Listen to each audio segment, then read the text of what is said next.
नमस्कार साथियों, स्वागत है आपका शिवी एजुकेशन हब में। आज की वीडियो में हम बात करने वाले हैं विद्या संबल योजना 2026 के बारे में, जहां शिक्षकों की भर्ती के ग्रेड 1, 2 और 3 और कॉलेज व्याख्याता के भी आपके पद आपको देखने को मिलेंगे। 76,791 पदों पर भर्ती आने का चांस है। नोटिफिकेशन आ चुका है, ऑफिशियल शॉर्ट में नोटिफिकेशन डिक्लेयर हुआ है। तो क्या है इस भर्ती की पूरी प्रोसेस? सबसे महत्वपूर्ण बात, वेतन कितना मिलेगा, संविदा पे कैसे होगी, क्या डॉक्यूमेंट लगेंगे आपके, क्या प्रोसेस रहेगी, कैसे आपका सिलेक्शन होगा, इन सभी बातों को जानने से पहले मैं कुछ बात आपसे शेयर करना चाहती हूं कि देखिएगा, दो टाइप के कैंडिडेट होते हैं, दो टाइप के एस्पिरेंट्स होते हैं जो शिक्षक भर्ती के अंतर्गत जाते हैं। कुछ तो ऐसे हैं जो अभी अनवरत तैयारी में लगे हुए हैं, ग्रेड 1 के, 2 के, 3 के पेपर दिए हैं, रिजल्ट्स भी आपने देखे हैं कि 40% अंक लाना अब कितना मुश्किल हो चुका है। पॉलिटी का रिजल्ट आपने देखा होगा, रिसेंट का जो आया है। कहने का मतलब कंपटीशन बहुत टफ है। तो ऐसे कैंडिडेट जो चाहते हैं, तो उन लोगों के लिए थोड़ी सी राहत अपन मान सकते हैं कि अगर गवर्नमेंट ऐसी संविदा पर वैकेंसीज करवाती रहती है तो आप संविदा पर एटलीस्ट लग सकते हैं। पर वो विद्यार्थी जो बहुत डेडिकेटेडली पढ़ाई कर रहे हैं, उन लोगों के लिए थोड़ा सा उनमें आक्रोश देखने को मिला है कि मैम अगर ऐसी संविदा पर वैकेंसीज आती रही तो गवर्नमेंट फिर परमानेंट वैकेंसी नहीं निकालेगी। ये बात भी सही है, उनकी जगह वो सही बोल रहे हैं।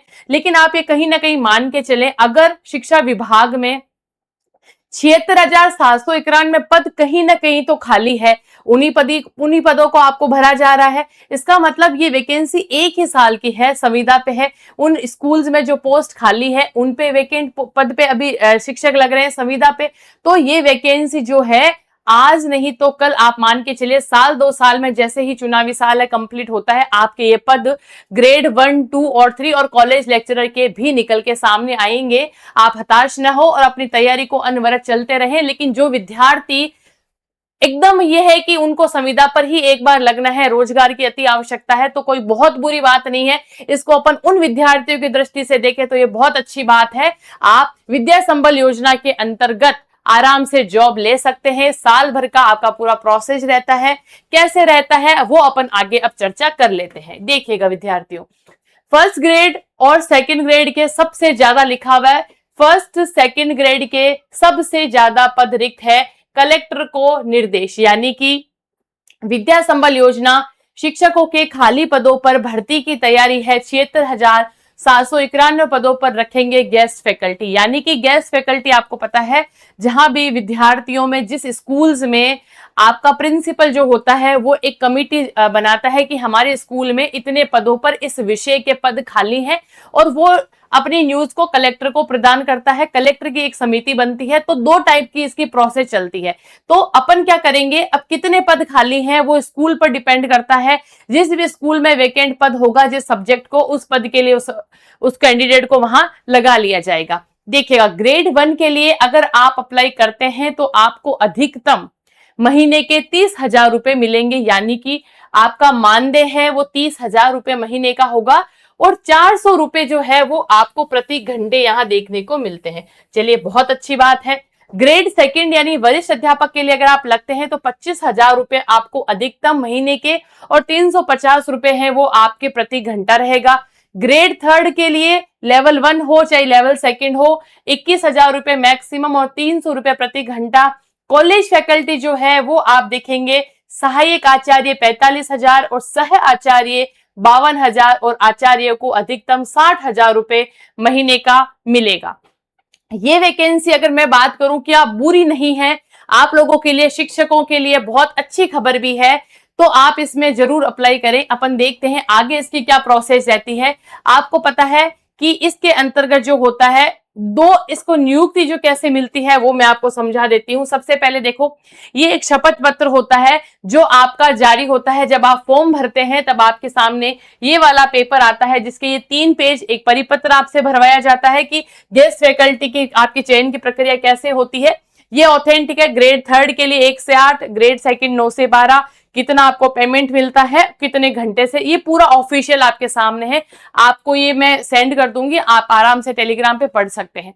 अब दिमाग में आपका ये रहता है कि अब आपने अगर बीएड किया हुआ है अच्छे परसेंटेज के साथ में, इसका प्रोसेस कैसा होता है वो मैं बता दूं कि आपकी शैक्षणिक योग्यता, आपके ग्रेजुएशन में, 10th में, 12th में, आपके बीएड में आपके शैक्षणिक अंक कितने अच्छे हैं, उस आधार पर आपका मेरिट में चयन होता है। मेरिट में चयन होने के बाद में आप अपने आसपास के जहां आप अप्लाई करते हैं वहां आपके रिक्त पदों पर उस स्कूल में अगर कोई पद वेकेंट है आपके सब्जेक्ट का, और प्रिंसिपल आप मान लीजिए आपका जान पहचान का है, आप बोल सकते हैं गुरुजी ये मेरा सब्जेक्ट रहा है, ये मेरी शैक्षणिक योग्यता है, तो आराम से कभी कभी आप कहकर भी रख सकते हैं। बाकी ये पूरी एक प्रोसेस के तहत ही काम होता है।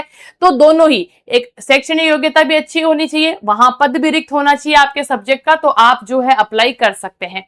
ये है आज का पूरा की विद्या संबल योजना के अंतर्गत अगर कोई कैंडिडेट फॉर्म भरना चाहे तो वो आराम से अप्लाई कर सकता है। बहुत अच्छी बात है ये कि जो भी सरकार के रिक्त और वैकेंट पद हैं वो अभी भरे जा रहे हैं। एक बार के वैकेंसी भी जल्द ही आपके सामने आएगी, ऑथेंटिक, और जिसको अपन परमानेंट जॉब बोलते हैं वो भी आएगी। अभी संविदा पे पद पे निकली है तो एक तरीके से अच्छी ही बात है। आप आराम से वेतन आप देखेंगे अच्छा खासा आपको वेतन मिल रहा है, तो आप आराम से जो है अप्लाई कर सकते हैं।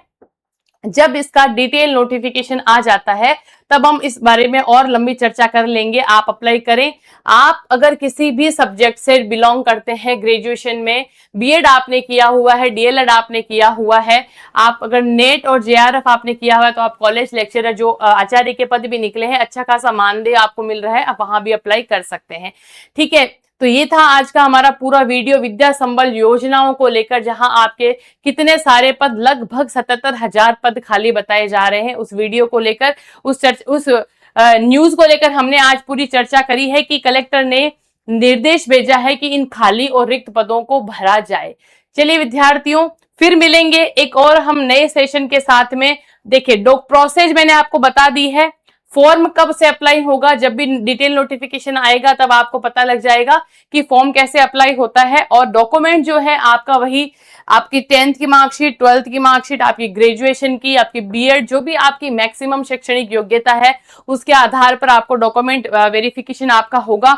डायरेक्ट मेरिट बनेगी। अच्छा, एक और महत्वपूर्ण चीज, एक सीट पर आपको 3 विद्यार्थियों से आपकी प्रतिस्पर्धा रहेगी। यानी कि किसी भी एक सीट पर अगर कोई कैंडिडेट फॉर्म अप्लाई करता है किसी स्कूल में, तो आपका कंपटीशन 3 जनों से रहता है। उसके आधार पर आपका चयन होगा कि किसकी शैक्षणिक योग्यता अच्छी है और कौन विद्यार्थी ज्यादा योग्य है।